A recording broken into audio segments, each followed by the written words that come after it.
Why are some of the world's oldest books ending up in shredding machine? Not because they are damaged and not because they are being thrown away, but because AI companies want them. An investigation has found that companies linked to the artificial intelligence industry have been buying thousands of books from second-hand sellers and rare book dealers across Europe and North America. Some dealers say they were asked to source thousands of titles at once, and something almost unheard of in the rare book business. What happened next is what has sparked criticism.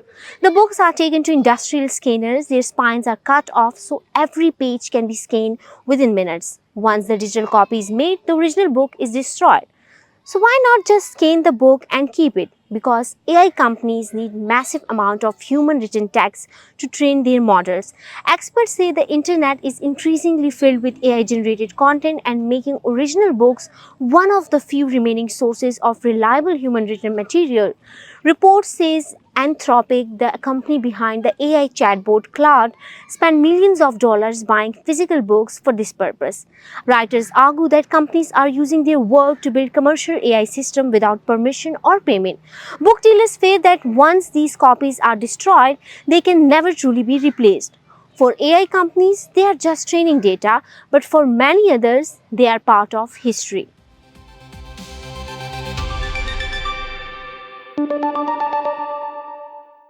Imagine a nation where most people stop reading books. What happens next? Do creativity, critical thinking and innovation begins to disappear as Pakistan faces economic and educational challenges? Another crisis is quietly unfolding, one that receives far less attention. Pakistan's reading culture is facing a serious decline, raising concerns about its long-term impact on education, innovation and critical thinking. According to Gallup Pakistan, nearly 75% of the Pakistanis do not read books at all, beyond the academic requirements. Researchers identify the growing dominance of social media as the biggest barrier preventing the young people from developing the reading habits. The consequences extend far beyond the classrooms. Experts argue that reading is essential for developing critical thinking, creativity, empathy, and informed decision making. A society that reads less is more vulnerable to the misinformation, emotional manipulation, and superficial public discourse. Books expose readers to the different ideas,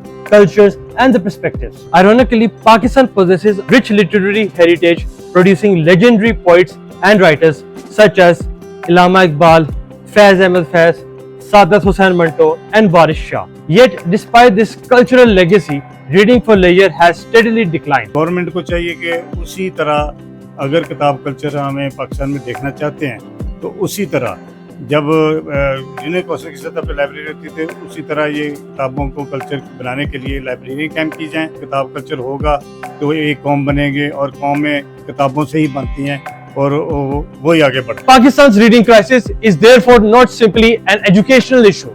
It is a national challenge that could shape the country's social, economic, and intellectual future.